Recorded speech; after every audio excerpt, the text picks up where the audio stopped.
کہ محمد و آل محمد اس کی پیدا کردہ ایک مخلوق ہیں جو اس کو پہچان کروانے اور اس کی معرفت کرانے کے لیے ہمارے پاس تشریف لائے تھے۔ لیکن ایک یہاں پر یہ بھی بیان کرتا جاؤں کہ ہو سکتا ہے کچھ لوگوں میں یہ ذہن میں یہ چیز بیٹھی ہوئی ہو کہ چونکہ ہمارے پاس ایک فرمان موجود ہے، ہماری کتابوں میں ملتا ہے کہ ائمہ معصومین علیہم السلام کی طرف سے ہی یہ ارشاد ہوا کہ نحن الاسماء الحسنی، کہ ہم اللہ کے اسماء حسنہ ہیں، تو جب بھی تمہیں خدا کو پکارنا ہو تو ہمارے ناموں کے وسیلے سے ہی انہیں پکارا کرو۔ تو شاید کچھ عرصہ پہلے بھی ایک خطیب نے یہی غلطی کی کہ وہ یہی سمجھ رہا تھا کہ جب آل محمد کہہ رہے ہیں کہ ہم اللہ کے اسماء ہیں، ہم اسماء حسنہ ہیں، تو اس کا مطلب یہ ہے کہ اللہ کے جتنے بھی اسماء ہیں ان کا سب کا اطلاق ائمہ پہ ہو سکتا ہے، خالق بھی کہہ سکتے ہیں، رازق کہہ سکتے ہیں، رب کہہ سکتے ہیں، اور اس طرح کی دیگر چیزیں۔ یہ بہت بڑی غلطی ہے اور مغالطہ ہے، در حقیقت اس کا مفہوم نہیں سمجھا گیا۔ اس کا صحیح مفہوم کیا بنتا ہے اور اہل بیت عظام ہمیں کیا پیغام دینا چاہتے ہیں، اس کے لیے تھوڑی سی توجہ کیجیے گا۔ اس کے لیے ہمیں سمجھنا ہوگا کہ اسم کیا چیز ہوتی ہے۔ میں تھوڑی ابتدا میں تھوڑا آغاز میں جانا چاہتا ہوں تاکہ صحیح پیغام اب تک پہنچ جائے۔ اسم کسے کہتے ہیں؟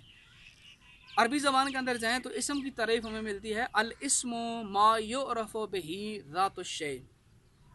مفردات راغب میں صفحہ نمبر 428 پر یہ تعریف موجود ہے کہ اسم وہ چیز ہوتی ہے کہ جس کے ذریعے کسی شے کی ذات کو پہچانا جاتا ہے، کسی ذات کی معرفت کا ذریعہ بنتا ہے۔ نام ذات کی پہچان کا ذریعہ ہوتے ہیں۔ کوئی بھی نام کسی شخص کے سامنے لیا جائے تو جیسے ہی آپ جانتے ہوں گے یہ نام کس شخص کا ہے تو فوراً آپ اس ذات تک پہنچ جائیں گے، گویا نام انسان کی ذات کی پہچان کا ذریعہ ہوتا ہے۔ تو اسم سے مراد یہاں پر کیا ہے؟ ائمہ علیہ السلام بھی یہی کہنا چاہتے ہیں کہ ہم اللہ کے اسماء ہیں،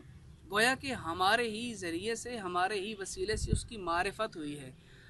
بنا عرف اللہ، بنا عبد اللہ، ہمارے ہی ذریعے سے اللہ کی معرفت ہوئی، ہمارے ہی وسیلے سے اللہ کی عبادت کی گئی۔ ہم نہ بتاتے کہ عبادت کیسے کرنی ہے تو کوئی عبادت کا طریقہ نہ جانتا، ہم نہ بتاتے کہ وہ خدا کیسا ہے تو لوگوں کو اس کی معرفت نہ ہوتی۔ تو در حقیقت اصل مفہوم تو یہ ہے اسماء حسنہ کا۔ اور اگر ڈیپلی ہم اس میں جائیں تو تھوڑی تفصیل میں چلے جاتے ہیں۔ اسم کسے کہتے ہیں؟ الاسم ما دل علی الذات، اسم وہ شے ہے جو ذات کے اوپر دلالت کرتی ہے۔ اب دیکھیں، اب اس کو تھوڑا تقسیم کرتے ہیں۔ وبہذا الاعتبار تنقسم الاسماء الالہیہ الی قسمین، اس اعتبار سے اگر دیکھا جائے تو اسماء الہی، اللہ کے جو اسماء ہیں وہ دو قسموں میں تقسیم ہو جاتے ہیں۔ ایک قسم وہ ہے کہ جس کو کہا جاتا ہے الحقیقیہ، دوسری ہے الجعلیہ۔ دو قسمیں ہو گئیں، اسماء الہیہ دو ہیں، حقیقی اور جعلی۔ حقیقی کون سی ہوتی ہیں اور جعلی کون سی ہوتی ہیں وہ سمجھیے گا۔ فالاسماء الجعلیہ ہی الالفاظ التي وضعت للدلالۃ علی الذات المقدسہ،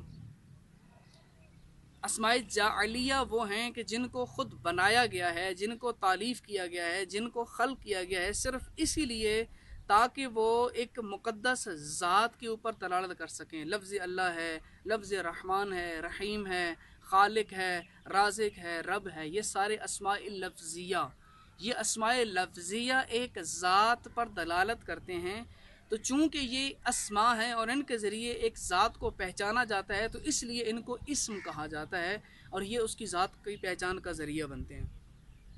یا دوسری معنی میں دیکھ سکتے ہیں کہ کچھ ایسی صفات ہیں کہ جو اس کی صفات جمالیہ اور کمالیہ پہ دلالت کرتی ہیں۔ بہرحال یہ تمام کے تمام اسماء جعلیہ ہیں یا اسماء لفظیہ کہہ سکتے ہیں کہ جو لفظوں کی صورت میں اسم آپ کے سامنے آتا ہے۔ دوسرا اسم کی قسم کون سی ہے؟ والاسماء التکوینیۃ ہی الممکنات الدالۃ بوجودھا علی وجود خالقھا،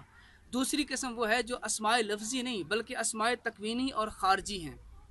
اس کا مطلب یہ ہے کہ وہ تمام ممکن الوجود چیزیں الدالۃ بوجودھا علی وجود خالقھا، کہ جو اپنے وجود کے ساتھ اپنے خالق کے ہونے کی دلیل بنتی ہیں، اس کے خالق کے وجود کے اوپر دلیل بنتی ہیں۔ یہ جتنی بھی میٹیریلسٹ چیزیں ہیں، یہ وجود ہیں، جو اجسام ہیں، کائنات کی ہر ایک شے اپنے بنانے والے کا پتہ دیتی ہے۔ تو جو بھی ممکنات ہیں وہ اپنے خالق کے وجود کے لیے اسم قرار پاتی ہیں، تو یہ بھی اسماء اللہ ہیں، اسم الہی ہیں، اس کی پہچان کا ذریعہ بنتے ہیں، اس کی معرفت کا ذریعہ قرار پاتے ہیں۔ تو پھر اس لحاظ سے دیکھا جائے تو ائمہ کو کیوں کہا جاتا ہے کہ یہ اسماء الہی ہیں؟ تو اس کے لیے میں آیت اللہ خوئی صاحب کی کتاب البیان فی تفسیر القرآن صفحہ نمبر 433 آپ کے سامنے تلاوت کر رہا ہوں۔ وہاں پر انہوں نے فرمایا کہ کیوں ائمہ علیہ السلام کو جو ہے وہ اسماء حسنہ کہا گیا ہے۔ اس کی وجہ یہ ہے کہ ان الموجود اذا کان اتم کانت دلالتہ اقوی، کہ جتنے بھی موجود ہیں اگر اس کی دلالت خداوند متعال کی ہونے پر سب سے زیادہ اتم ہو، تام ترین اور کامل ترین خدا کی ذات کے ہونے کی جو علامات ہیں وہ اہل بیت علیہ السلام ہیں۔ اور کہتے ہیں وَمِنْ هُنَا اطلاق الاسماء الحسنى علی ائمۃ الہداۃ، کہتے ہیں اسی وجہ سے ائمہ علیہ السلام کی ذات پر اسماء کا اطلاق کیا جاتا ہے کہ یہ اسماء حسنہ ہیں۔ مطلب یہ ہے کہ اس بھری کائنات میں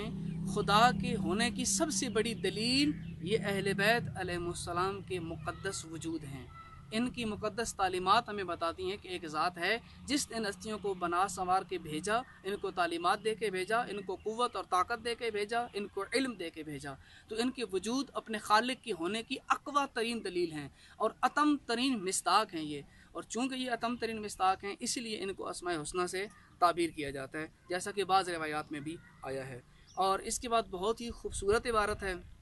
یقیناً اس کو پڑھتے ہوئے بھی انسان کو لطف آتا ہے، لیکن وہ سمجھ تبھی آتی ہے جب یہ سارے مفہوم انسان کے ذہن میں ہوں۔ اور وہ عبارت یہ ہے کہ آیت اللہ خوئی اپنی کتاب البیان فی تفسیر القرآن کے صفحہ نمبر 434 جو اردو کے اندر ہے وہاں بھی آپ دیکھ سکتے ہیں، اور عربی والی 433 کے اندر بھی آپ دیکھ سکتے ہیں، وہاں پر موجود ہے کہ ابتدا اللہ کتابہ التدوینی بذکر اسمہ کما ابتدا فی کتابہ التکوینی باسمہ الاتم۔ کیا خوبصورت عبارت ہے کہ اللہ نے اپنی تدوینی کتاب یعنی قرآن کا جب آغاز کیا تو وہاں پر سب سے پہلے اپنے ذکر سے، اپنے اسم سے اس کا آغاز کیا، یعنی کہ اسم لفظی، یعنی کہ لفظ اللہ، بسم اللہ الرحمن الرحیم۔ یہاں پر لفظ اللہ کے ذریعے جب شروع کیا تو یہ اللہ کا اسم لفظی تھا جو اس کی پہچان کا ذریعہ ہے۔ کہا کہ جب تدوینی کتاب کا آغاز کیا تو اپنے اسم کے ذکر کے ساتھ لفظ اللہ ذکر کر کے، اور اس کے بعد اسی طرح کہ جب کتاب تدوینی یعنی کہ جب دنیا بنانا چاہی اللہ نے، یہ عالم تخلیق کرنا چاہا خدا کی ذات نے، تو اس عالم کو تخلیق کرنے سے پہلے جب اس کا آغاز کیا تو باسمہ الاتم، تو اپنے اسم اتم کے ذریعے اس کا آغاز کیا کہ سب سے پہلے اسم تام کو خلق کیا، فخلق الحقیقت المحمدیہ، اور اس چیز کے لیے اس نے حقیقت محمدیہ کو تخلیق کیا۔ گویا کہ اللہ نے اپنی اس تدوینی کتاب قرآن کا آغاز کیا ہے تو اپنے اسم لفظی اللہ کے ذریعے، اور اس تکوینی کائنات کا آغاز کیا ہے تو سب سے پہلے پیغمبر اکرم صلی اللہ علیہ وآلہ وسلم کا نور مبارک کو پیدا کر کے وہاں سے، یعنی کہ گویا کہ اسم لفظی کا آغاز قرآن میں ہوا تو لفظ اسم اللہ کے ذریعے، اور جب کائنات کا آغاز ہوا تو اللہ کے اسم یعنی کہ پیغمبر اکرم کی ذات کے ذریعے کہ جو اللہ تعالیٰ کا اسم خارجی اور اسم حقیقی تھی، یعنی کہ یہ خارج میں ایک ایسے وجود تھے کہ جو اللہ کے ہونے کی دلیل تھے۔ تو یہ اتنا خوبصورت نظام جو اللہ نے ہمیں دیا ہے اور ائمہ اہل بیت نے ہم تک پہنچایا، خدا را اس پہ رحم کرے اور احسان کریں اس مکتب کے اوپر کہ علماء کرام نے اتنی زحمتیں اٹھا کر آج ہمارے سامنے اس پاکیزہ مکتب کو پیش کیا، اور آج ہمارے خطیب، آج ہمارے کچھ جاہل حضرات جن کے پاس علم نہیں ہوتا، یہ کسی کی پڑھائی ہوئی پٹیوں کی وجہ سے ایسی چیزیں بیان کر رہے ہیں جن کی وجہ سے ہمارا مکتب دن بدن کمزور ہوتا جا رہا ہے اور ہمارا جو آئینہ ہے وہ دنیا والوں کے سامنے دھندلا پڑ رہا ہے۔ تو خدا را اہل بیت کی تعلیمات کو مد نظر رکھتے ہوئے ایسے لوگوں کی روک تھام کریں، ایسے لوگوں کو سمجھائیں اور ایسے لوگوں کی ہدایت دیں اگر وہ ہدایت کے قابل ہیں۔ اگر وہ نہیں سمجھتے تو ان لوگوں کو ممبر سے ہٹائیں اور ان کو روکیں تاکہ اس ممبر سے وہ تعلیمات بیان ہوں کہ جو اہل بیت علیہ السلام کی حقیقی تعلیمات ہیں، تاکہ وہ ہمارے مذہب کی پھیلنے میں اور ہمارے ترقی میں رکاوٹ کا باعث نہ بن سکیں۔ تو اتنے خوبصورت مکتب کو